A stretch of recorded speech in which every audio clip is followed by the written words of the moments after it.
Howdy folks, Super Koopa TV here, and today I wanted to talk about the issue of gaming and gatekeeping. I've been a gamer for pretty much most of my life. I think my first console that I ever had was a Super Nintendo given to me by my aunt. And after that, I traded that in for an N64, and then I just went down the line through multiple consoles through there. But needless to say, since about 1997 or 96, roughly, I've been a gamer. And over the years, I've heard many discussions about gaming and gatekeeping. What exactly is it? What exactly does it mean? And what you're seeing now is, because of all the culture war and a lot of the woke movement, a lot of people have accused gamers and other nerds and hobbyists of gatekeeping their hobbies. And there's some truth to that, and then there's some lies to that. Now, the truth in gatekeeping is that, yes, there are people who gatekeep their hobbies in the sense that they don't want people coming into the hobbies who don't understand it and wish to fundamentally change it into something it wasn't designed to be. I think every hobby and its fans have the right to do that. You don't want somebody coming into the football game and changing all of the rules because they don't understand football or because they don't like football. That type of gatekeeping is perfectly fine. And unfortunately, in a lot of nerd-based hobbies, with wokeness, we've seen a lot of people try to change things, change race, ethnicities, rules, so on and so forth. Because either they don't get it or they don't like it, but they want to be a part of the thing. So they make the thing into what they want it to be as opposed to what it's always been and what people have always liked it to be. That form of gatekeeping is fine, and it is actually encouraged for any hobby, regardless of who engages with it. Don't let people come into your hobby and make it into something that it's not, because it'll just drive people away. And it's not this, and it won't be the same thing anymore. But the type of gatekeeping that is often accused of that is false is this idea of identity gatekeeping in a hobby. With gaming, you'll usually hear people say, this was Anita Sarkeesian's big thing for years and why she made the rounds and drew up controversy. She was trying to say for years that people were trying to gatekeep women out of gaming, or that women weren't respected in gaming, or any number of things against women in gaming. Here's the thing about women in gaming, I will tell you over the many years of my life, being in and out of different communities and circles. Even when we were kids, the idea wasn't that we didn't want women to play games. We loved the idea of that. The more the merrier. In fact, just people in general playing games was good, because gaming was universally panned by most people. If you were a gamer, you were a loser, you were an idiot, you were a nerd. Nerd used to have a negative connotation before today's pop culture. So the idea wasn't that we didn't want women in gaming circles. We loved that. The problem was it wasn't cool to be a gamer. So most people didn't do it. And specifically with women, in many cases there just wasn't any interest. A lot of women didn't view gaming positively. And even the ones that did, many of them were ashamed of it. Not all of them, of course. Many of them were proud of it, and they didn't care what other people thought, and good for them, honestly. But, and I'm speaking, again, this is strictly my experience. I can't speak for anybody else's. It was never, we don't want women in gaming. It was always, are you interested? Okay, well, here's a controller. If you're not interested, no, okay. And more often than not, it was, no, I'm not interested. A lot of women just, no, I'm not interested. That's too nerdy for me, or that's whatever. My sisters gamed with me back in the day. I had girls in school who used to game with us back when there were handheld consoles and at recess. They would join in on, I don't know if you call them LAN matches, what you would call them, link matches of Mario Kart and things like that on the DS. There were girls who had DSs, they brought them in and they played. And nobody said a thing about it. We were all just happy to be gaming together. And that's the point a lot of these woketivists and feminists and identitarians miss. And it tells you clearly that they never paid attention to gaming culture or any other facet of nerd culture, because if they did, they would know this is how it used to be, almost ubiquitously. In most cases that I've seen, I've heard most people say that.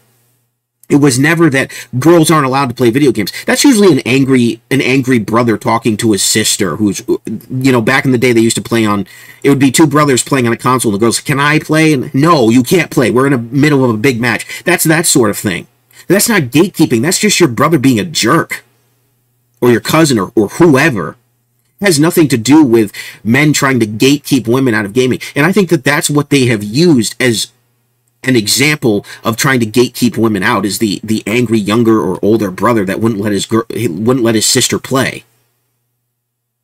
That's not a real example. That's just kids being kids.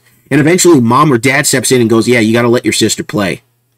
Oh, fine. We never had that problem in my house. I was always happy. My sister always liked to play Donkey Kong Country with me. My nieces like to play video games. And it is different. It has never been your race, your gender, or anything keeps you from gaming. Gaming has always been like any other hobby. The only barrier of entries to gaming are how much money you have, how much interest you have, and how much willingness you are to learn different games. That's literally it. And are you willing, if you're going to engage in gaming communities, are you willing to be a part, or are you going in to just try to change it because you don't like the way those communities are? That's where we go back to the initial form of gatekeeping. Are you going into a hobby to try and flip it on its side and screw everything up for everybody, both men, women, and everybody in between that are having a good time? If you're there to do that, then you're causing problems. And we're seeing that happen in the comic book industry, the gaming industry, the television industry, the movie industry, entertainment across the board in America. We're seeing all of these woketivists try to flip everything on its side. But specifically with the women in gaming thing, women have never, in my experience, been gate-kept out. Now, I'm sure there's specific instances where there have been groups of guys who go, yeah, we don't want girls. Whatever. That's not indicative of gaming as a whole. That's just like one instance of racism you'll find in the 21st century. That's not indicative of the entire race of people who are racist against another. But that's how people treat things now, and it's ridiculous. It's absolutely absurd. But we've gone to all of these extremes because of wokeism and all of these culture war movements. It's madness. Satoru Iwata, the president of Nintendo who tragically passed away, may he rest in peace, one of their best presidents, was a programmer, was a gamer his whole life. He truly understood gaming, and one of his famous sayings was he believed that gaming was for everybody. And he wasn't using that in the same sense that a woketivist would use it. He was implying that anybody who had interest is able to play a video game and is able to learn to play a video game. And that was Nintendo's philosophy. They made games that people were able to learn to play. And they still do. They're still one of the best gaming companies out there. They're my personal favorite. It's why I'm named Super Koopa TV, because I love the Mario franchise. You know, men, women, children, old people alike. Gaming is for everybody in that sense. But not every game is for every person. Not everybody likes every genre. It's the same with anything. You know, this idea that everything is universally for everybody or has to be liked by everybody is just such a utopian, ridiculous notion. Nobody is saying that girls can't play video games or people of different races can't play video games or that gaming is predominantly this or predominantly that. It is known as a predominantly male hobby, yes, but it's not like women have never expressed any interest in gaming. That's just ridiculous. I follow channels that are women who are gamers. Several of them. It's really not that big of a deal. And the fact that you still see people today, mostly woketivists or feminists, saying that, you know, we're trying to break the stigma of women in gaming, and no, you're not. And in the process, what you're doing is you're taking games that both men and women like, and you're trying to change them to your own personal worldview, which shows, again, that you don't understand gaming. When people like Anita Sarkeesian come in, they make gaming about your identity. They make it about either being a woman or being a person of color or being gay or being whatever. And then all the gamers, both men and women, shout from the rooftops, "This isn't gaming. This isn't what we're about. Why are you here?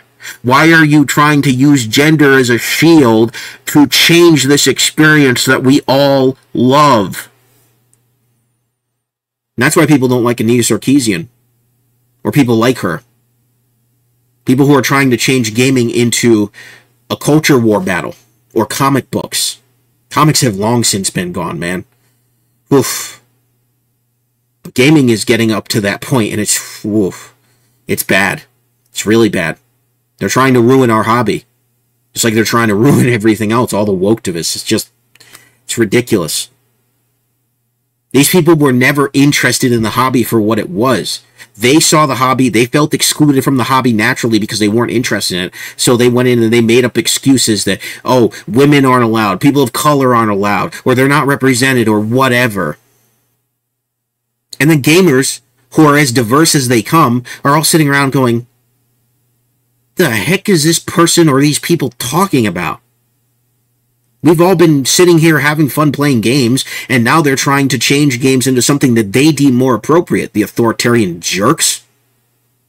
This is ridiculous.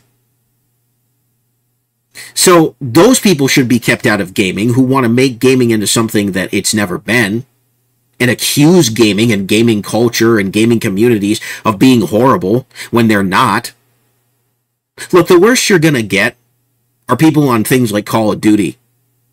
And that's a part of the game. The smack talk in Call of Duty is vicious and vile, but it's not serious. It's never been serious. It's all in good fun.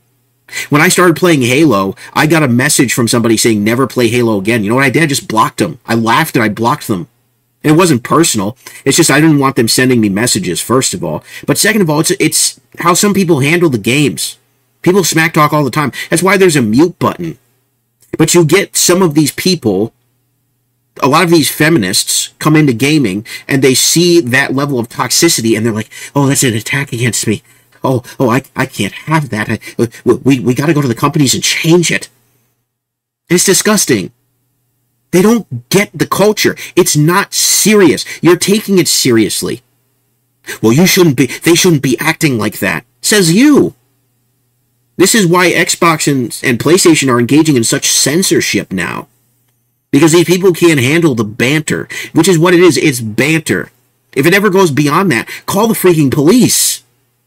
But it rarely ever goes beyond that. It's just the nature of the competition. It is fierce competition. Fierce competition. I got kicked from a Counter-Strike lobby because I forgot one button in a crucial moment. And they all universally decided to kick me. I stopped playing competitively after that because I realized that the barrier of entry was too high for me. But I never said, oh, Counter-Strike is a horrible, toxic game. No, I just screwed up. They didn't realize what was going on. They couldn't have known what was going on unless I posted it to YouTube or something. That's just the nature of competitive gaming. Gaming has a nature to it, just like any hobby in any community. And there are so many people who want to be a part of it, but they don't understand it. And they're so blinded by their ideology that because the hobby doesn't conform to their ideology, they have a problem with it. And so they try to make the hobby about their ideology. And that's what you're seeing development studios about. We got to have more female protagonists. We have to have more gay protagonists, more not white protagonists. Because all of those other things, if they're not those things, it's bad. Ugh. And then everybody who are those things who have always loved gaming are going, what is wrong with you people? What is wrong? Stop it. Anyways, those are my thoughts on gaming and gatekeeping. Let me know what you think down in the comments below. Thank you very much for watching. It's been Super Koopa TV. God bless. Have a good one. Peace.